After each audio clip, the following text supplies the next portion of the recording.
Alright, hello everybody.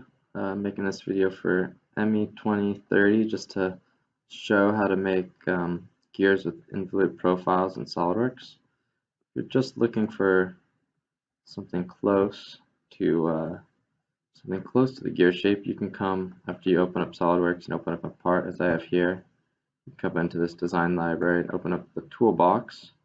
If your toolbox gives you an error message, you can come to this gear setting up here, and you can see you can change the path to the toolbox, and most likely you installed a previous version of SolidWorks when it's looking in the old SolidWorks data. So you just have to update that to the most recent SolidWorks data, and so this might have a parentheses 2 or 3. So once you've got that sorted out, and you can say the toolbox can be added in now. We'll wait a second. And so for SolidWorks now, you can access all of their power transmission parts, all of their fasteners. So we're going to go to power transmission, and we're going to go to gears, and we're going to go to spur gear. So what you want to do to be able to select the different parameters to make a gear, kind of the three most common parameters being the pitch, number of teeth, and the pressure angle. You right click, and then you can create part.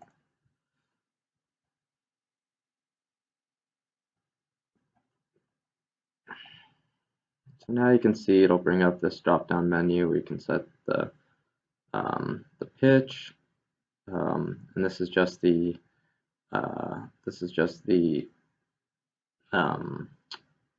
number of teeth divided by the diameter.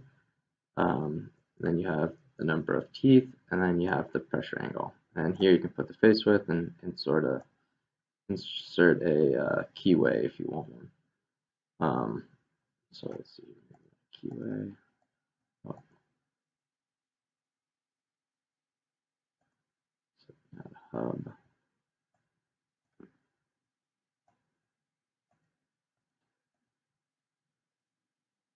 Looks like you'll have to, if you want to add your own keyway, you'll have to add that in from the library as well. So here you can give hub diameter, overall length, and all of those to configure. And you can hit the check mark. And it's going to open up a new window actually every time it makes a gear. There it is. So there's our gear. The only thing you'll notice is if you actually come into this feature manager, you'll see that the tooth cut, if you open up the sketch for that, let's see so we can find where they actually did it originally. You can see that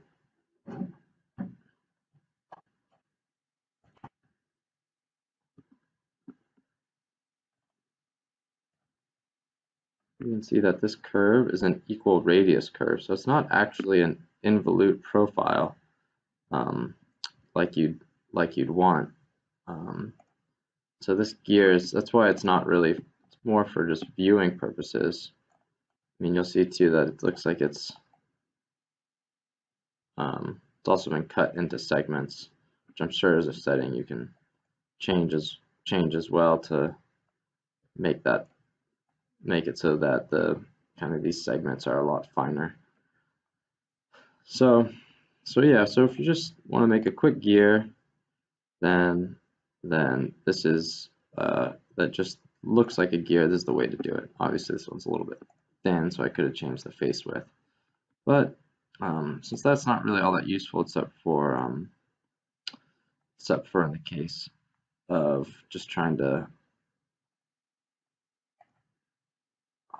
go back, except for in the case of just trying to make something that looks like a gear. Let's show you how you make an actual gear. So you're gonna have to, I'm gonna provide these two files for you on Canvas, and they're just notepad files where you can define the diametral pitch, the number of teeth, the pressure angle, and the rest of these are calculated based on those, and you can modify these if you if you want, but these are kind of typical values. So you'll have this, and you can change these force 3. This will probably be 20, as that's kind of the most common value that we see today. And then what I'll also have is I'll give you a file just with the equations for the parametric curves for the involute tooth profiles. So we can leave that open. So first what we're going to do is we're going to go to File. No, sorry, we're going to go to the arrow, and then we're going to bring up Tools, and we're going to, you might have to hit down a few times until you get to Equations. Once you get Equations, we're going to import that notepad list that I had. So I'm going to go Import, and I had mine just on the desktop, so it's right here. And I can drag it down to see all of them. You can see everything looks like it's came in okay. So I'm going to import. And then, so now I have all these variables that I can later reference for doing later reference for making my gear. So I'm going to click OK here. And what I'm going to do now is just sketch the kind of the blank size of my gear. So I'm going to go to the front, and then I'm going to draw a circle, and I'm going to dimension this circle. And once you hit the equal sign, your choice for global variables will come, and then you can go to the outside diameter.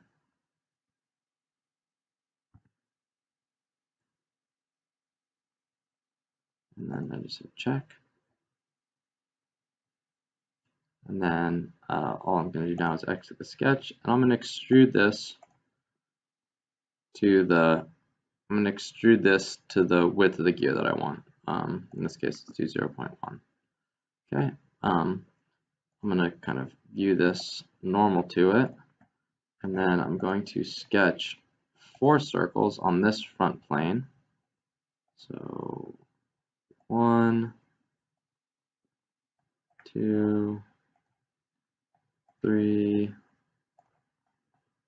4 circles, and then I'm going to dimension these. So first circle will be the DedendumCircle. So that's the base of the tooth. That's kind of that's I would say like the minor diameter of the gear, comparing it to kind of like a screw. So I just enter, check. So that looks good. And then I want to dimension this one. And this one's going to be my base circle.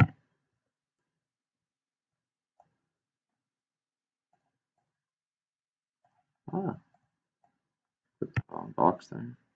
And so this is going to be my base circle. So these aren't necessarily in alphabetical order. Enter, check. So, and the base circle is what's used to draw the involute profile. So it's the curve which you could imagine unraveling a string from, essentially. I made these kind of close, so I got to make sure I click on the one that I haven't clicked on yet. And then my next one is going to be my PitchCircle, and so that's essentially what defines the center to center distances, and it's kind of the middle point where the teeth contact. So there's my PitchCircle.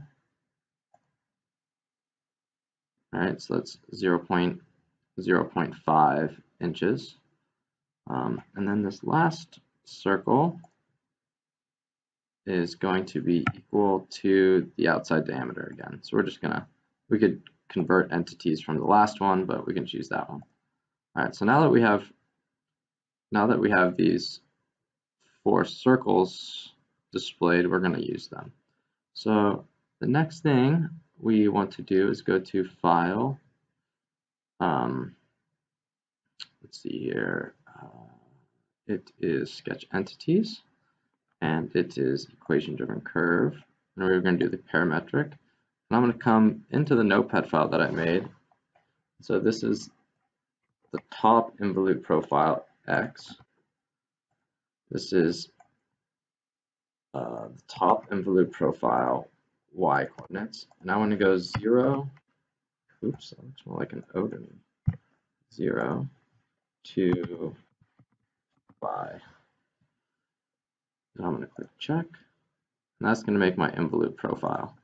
And then I'm going to click on it, and I'm just going to fix this in place. And you'll see that'll constrain it, so it'll be black now. Okay, and now I just want to do that one more time to make the bottom Involute profile. So I go again to Sketch Entities, and I go to Equation Driven Curve, go to Parametric on this file, and I'm going to do bottom X, the bottom Y, goes 0 to 5 again. And that's going to be my bottom curve. And I'm going to fix this. Click check. Okay, so now I have my two Involute. Oops. Let's go on to this again.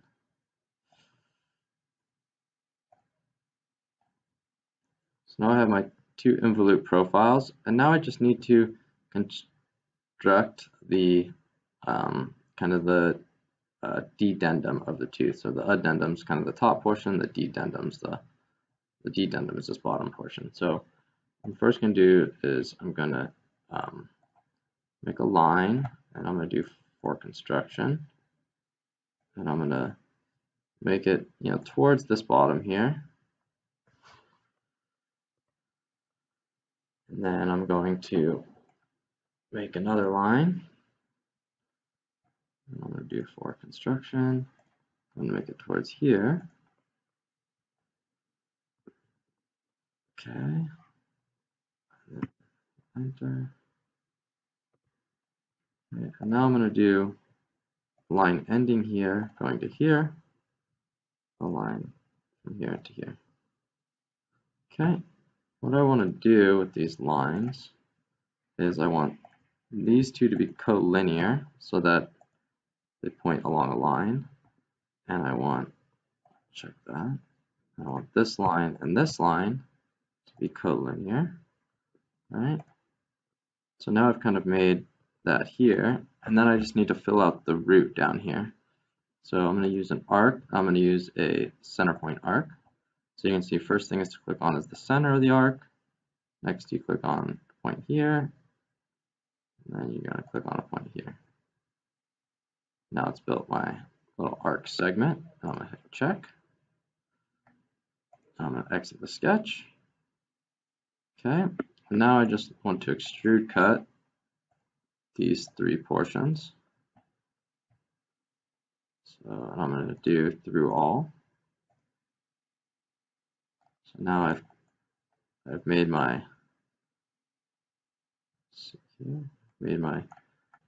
cut, and then I'm going to want to fillet it down here. I don't want kind of a sharp corner, so I'm going to select that one and this one, and that's going to get angry because they overlap. And I'm just going to have to say this again is equal to, and I have some fillet angle in here, so good. All right, so now that's looking like a tooth cut. So the next thing to do is to pattern this around the outside. So I select these two, and I'm going to do a circular pattern. And I want them to be about this outside edge, and I want the number of them to be equal to the number of teeth. Check, and hopefully that. And there you have it. We got ourselves a gear with some involute teeth. And at this point, you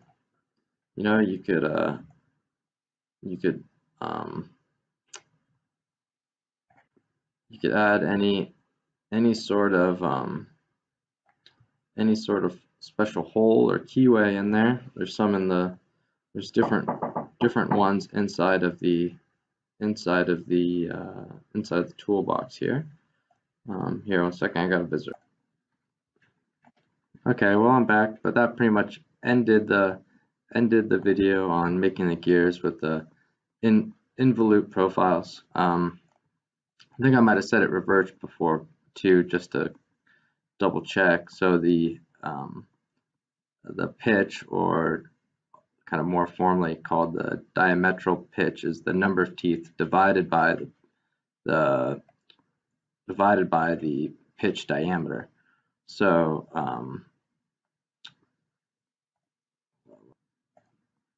yeah, so the pitch is just the number of teeth divided by the diameter of the pitch circle. So the higher that number is, the more teeth that are going to be on the gear.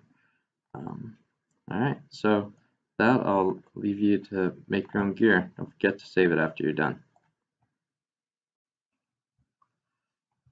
All right, so I'm going to do a little continuation from last time for making gears, because I realized that some people are running into some issues when they tried to make larger gears instead of kind of the small example gear that I made. So as a little bit of a refresher, if we go into this cut extrude sketch, you'll remember that there were actually four circles. There was the outside circle, or the addendum circle, the top of the teeth basically. You had the pitch circle, which is where you calculate the diametrical pitch from. It's kind of like the hypothetical point where the teeth mesh, although they do roll. Then you have right here the base circle, which is kind of what's used to generate the tooth profile. You can think about like a string unwinding. So if I had a string taut along the surface and I pulled it out taut, it would form this. And once you go inside of it, that curve doesn't really make any sense because it would go inside whatever you're rolling it off of. And so you have the DedendumCircle, and we just do a straight collinear line between there and the center because no meshing occurs here. So, so here we have one important thing to point out is we have our base circle is outside of our Dedendum. So we have this straight portion of line. Now, let's say you want to make some more gears because maybe you don't want just this one. So if we go back into your tools and you click on the down arrow a few times till you get to the equations, what you can do is right now, if I make more gears, what I kind of like to do is I've already brought in all these equations. I don't necessarily want to also have a bunch of different gear parameters, so I'll unlink it at this point. And let's say instead of 16 teeth, I wanted to have a gear ratio of 4. So I wanted to make another gear that had 4 times 16 is 64. I'll put it in, I'll hit OK. So now it's trying to rebuild all the equations that it knows, but I'm going to get some errors. So let's just continue. We'll ignore the errors. And I'll close the error and we'll zoom out and we'll see it has a little bit of an issue here with the cut.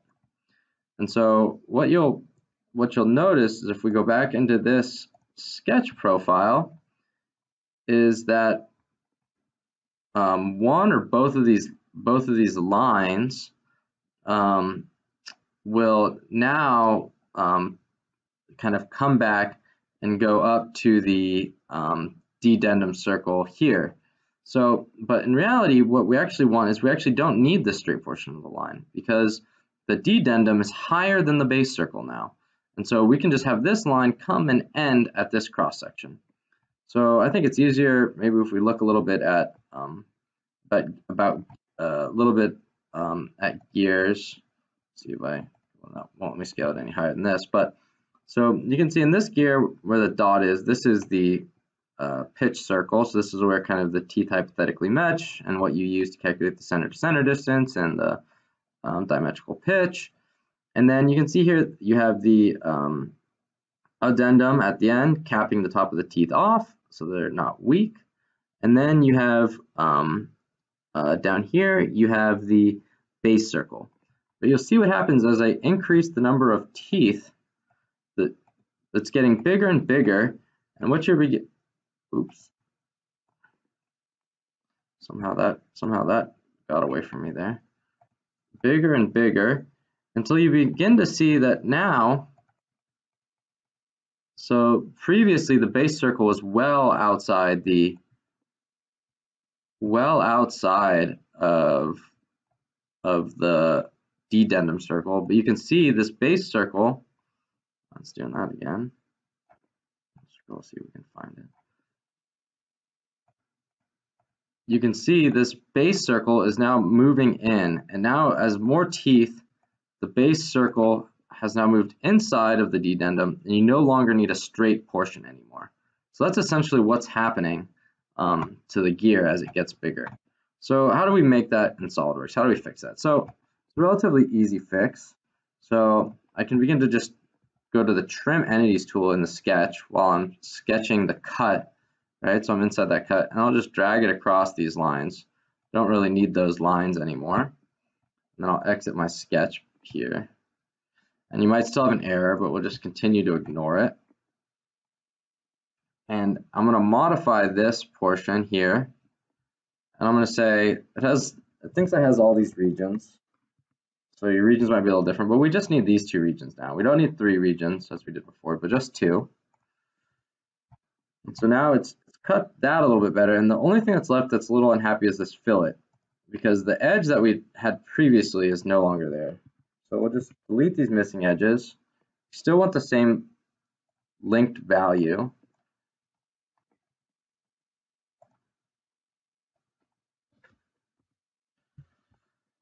And I'll do the fillet. And you'll see that at this point now, we have a gear, no error messages. And you can see there's no longer a straight portion of the gear as we had before. And now I would just save this gear as my, save as gear 2. So I can do File, I'll save as. So this will be my second gear. It looks like I already have a second gear, so let's do a third gear. And that way now, if I want to open, I can open my gear 1. And so if I wanted to, for example, laser cut this gear 1, I could still do it. And you'll notice how this gear still has a little bit of a straight portion right here. Not easy to see with the radius, but it's still there. Last thing is, if you want to, remember you can always sketch on this to put some sort of hub in the center here. You can take it and put a hole with the extrude cut feature if you want, and put this onto a shaft of some sort. Of course, you'll want it to probably go through all. You probably don't want it to be a blind hole if you're going to press it on.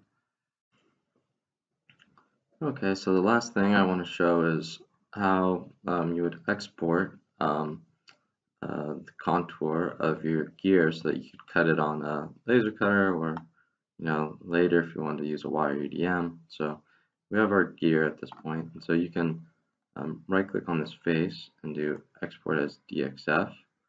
So there'll be options in here if you want to change any of the settings in terms of the font. Typically I want to make sure I have export all splines as splines. And that'll kind of make it smoother than kind of splitting up splines as a bunch of lines. The other thing is, if you click on this gear, you'll come into here. I haven't had any issues with it in the past with standard settings, but if you do have issues, potentially you could go into this image quality, and I've seen people like to bump this up to higher quality.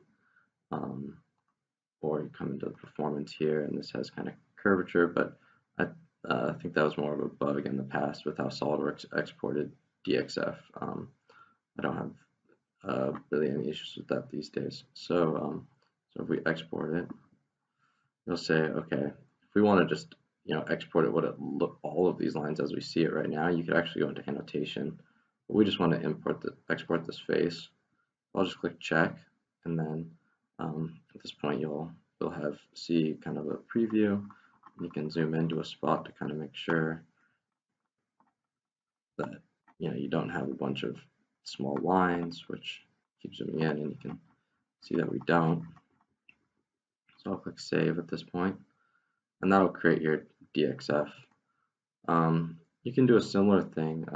Let's say you have a different shape or again, we have our gear. So if you look at this kind of parallel to the surface, so you don't want to be at like an angle like this. So you want to be kind of looking straight at it. You can then do File, Save As. Then here there's a DXF option. So maybe we'll just override this one with the same options. Replace it. Now we want the annotation views because this is what we're looking at. Now we'll click check. And so you'll see we'll get the same thing. Again, I don't see any issues with the quality doing it this way. We can save the DXF. So so either way, you can, whether you've got just sketch lines, you can export as DXF, or if you have kind of the face of your solid, you can take that and export as a DXF. So hopefully you can take this and apply it on your gearboxes. Good luck.